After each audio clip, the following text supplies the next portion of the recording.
Hi, it's Mrs. Medina. Today we're going to take a look at OneNote. This is a free download from OneNote.com. It works for both Mac and PC. And if you already have OneNote downloaded on your computer, it probably came with a preview version that does not have all the full features. I would go ahead and do the free download and make sure that your version looks very similar to ours. So let's take a look at what this can do for us. The first thing that we're going to do is we want to open a new notebook. So we're going to go here and open and choose new. And you'll notice that you have many different colors to choose from. So let's try this pretty magenta. And we're going to call this English Unit 4. This is our Poetry and Shakespeare unit. And then create. Now the first thing that you're going to notice is that you have this tab at the top. And you can add quite a few tabs across. Actually, if you go all the way across the toolbar, it will continue to scroll, and you can add numerous tabs. So let's go to our first tab, and we'll call this Poetry. Double-click. The next one we can call Shakespeare. And the third one we can call Final Exams, or Final Exam. And then we go back to the Poetry tab, and you'll see that under this tab, over here, you have the possibility of adding numerous pages. Each page is going to have a title, and when you give the page a title, you'll notice that over where it says Add Page, you'll see an inventory of your pages that are under that tab. So let's see how we're going to use this for poetry. One of the poets that we will be studying is Emily Dickinson. And as you notice, I type Emily Dickinson here. Emily Dickinson becomes a page over here in our catalog. Date and time stamp is automatically created. And now let's go to our Poetry Online, which is set up at medinapoetry.wordpress.com. And you'll notice that the entry for the day is Emily Dickinson. I found this beautiful pop art portrait of her, and I want to put that into my notebook. So I'm going to right mouse click, or secondary click if you're on a Mac, copy the image, and then I want to go back to my Microsoft Notebook. And the really amazing thing about Notebook, which is the main reason that I really like working with it, is once you put that photo in there, you can click it and move it around. And not only that, but you can click anywhere and you can type. And there's no bumping photos around or struggling to work with the text. So now that we have her beautiful picture in there, we can resize and put her in the corner. Perfect. The next thing that we want to do is we want to set up our page for note-taking, similar to our Cornell method of note-taking. So we're going to insert a line, and we're going to come right to the title of our page and drop this line down, creating that margin where we put our margin notes. And then what we're going to do is we're going to go back to our website, and you'll see that for today we have some terms that we're going to be discussing.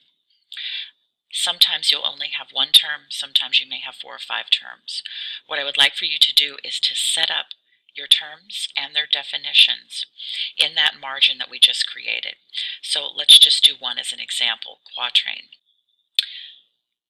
So if you go to your homepage toolbar and you see terms, you click on terms, you'll notice that you have an alphabetical list of all of the poetry terms that we plan to cover in this unit. Let's go to quatrain. And there it is. And let's go ahead and copy the definition and take it back to our notebook. Now, if you come up into here drop down.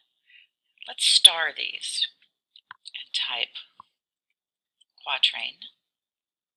And then we can come in here and paste our definition. Reformat so that it fits. And you'll see how it has a little star next to it, letting us know this is an important term that we have to know. I'm going to pause here for a moment and put a few more terms there, and then I'll get back with you. Give me just a moment. Okay, we're back. What I did, in addition to putting 2 more of the terms for the day with their definitions, is I went ahead and pasted in one of the poems, again from the website under Emily Dickinson. The one thing that you have to be careful with when you're copying and pasting poetry in is that it keeps the same layout or format. This poet loved to use quatrains, which means 4 lines. And if you notice, when we pasted this in, it's not broken into the quatrains anymore. So we're going to go ahead and put it back into quatrains just to make sure that the setup is right. Now you might notice when you copy and paste your poems in that you have some hyperlinks. For example, not. When you click on that, it's going to take you to the definition that I've hyperlinked for you, straight from your notebook. Let's see if this one works as well. And yes, it does. So that should help you as we read through the poetry if you need to check. Now that your page is set up, as we read the poem together, analyze the content, look at the structure, scan the poem for its rhythm, look at the rhyme scheme, you can take notes anywhere on this page. Anywhere you click, you can add notes. In addition to adding your notes, you can also insert arrows to point to what it is in the poem that you want to pay attention to. You can highlight elements. You can also come up into this section and use some of the other features. There are 2 that I think are highly important. One is the question, and you can ask yourself questions, or you can write questions that you would like the teacher to answer, or questions that you would like to do further research for. Another element on this toolbar that I think is really handy is the to-do list. At the end of each class discussion, I may give you a list of skills that I think are important that you should practice. You can take notes as a to-do list. You can say, I need to be able to identify consonants, rhymes. I need to be able to explain the meaning.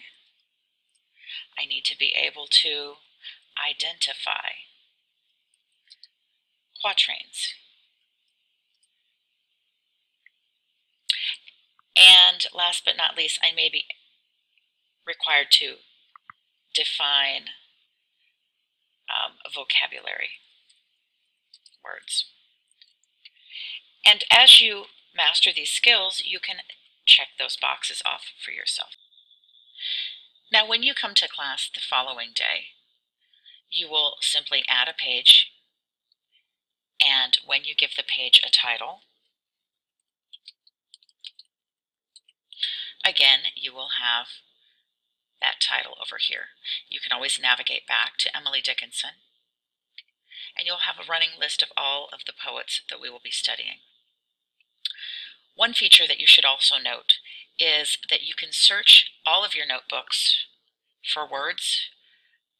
Let's look for spider, and you'll notice it says here that it was found on the Emily Dickinson page, and when you click, you'll see that it's highlighted it for you.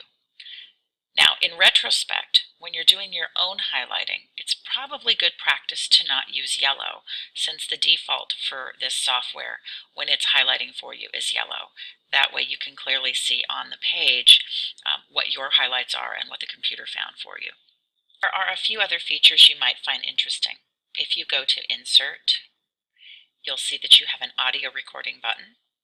If you want to hear your own voice or you want to practice reciting the poem, you can audio record right onto your notebook page. Another one you might find interesting is viewing different colors for your background, and that's just a personal preference. Hopefully this helps you understand some of the important features of how we will be taking notes throughout our poetry unit. There is one more very important feature that I would like to share with you. I'm going to break for just a moment so that I can set that up for you. Give me one moment and I'll be right back. Last most important feature that I want to show you is OneNote Clipper. Again, it's a free download on the OneNote.com page. It adds this extension to your toolbar when you install it so that when you are online, let's say you're on the Emily Dickinson webpage and you want to cut some important information, perhaps for research, you can first click here on that extension and it asks if you want the full page, if you want a region, or if you want the article. Let's say that we just want a region and we want this region right over here. And that will be perfect. It's going to ask you, where do you want the location of this to be? And again, we're working in our English Unit 4 folder, and we want it on the poetry page, under the poetry tab, sorry. And then we click clip, it clips it for us, and it puts us into our notebook. In addition, what it does is it provides a hyperlink to where you took that from online so that you can find your way back to cite your source later if you're going to use this in a research paper.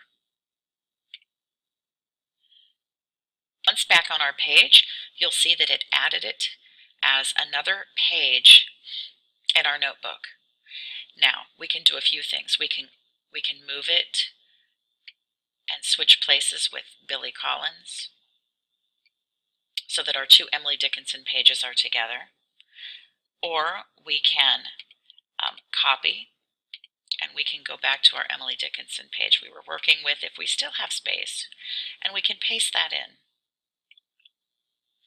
And then we would want to maybe just delete this page.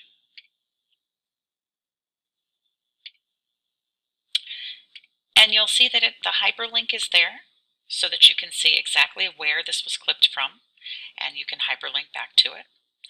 And in some cases, I have found that you can actually search the text that you've clipped in your notebook. So for example, this has portrait in it. Let's see if it finds it. And sure enough, it found a mention of portrait and it highlighted it for us. I have found a few instances where it does not work, and I'm not sure what the difference is, but for the most part, it seems to work very well. Now, before we go, I'd like to tell you where your notebooks are stored. If you go to OneNote.com and you log in with your account name and password, you will see that on this side of the screen, similar to what you have at school with your G Drive, is your information, and your OneNotes online are here. As you're working on your laptop or your device, the information is pushed into cloud storage, and this is where you'll be able to manage whether you want to delete or whether you want to make a new notebook. I hope this demonstration has been informative, and I hope it has given you a glimpse into what we will be doing over the next few weeks as we start our poetry unit and continue into Shakespeare and prepare for our final exams. We'll see you real soon in F14.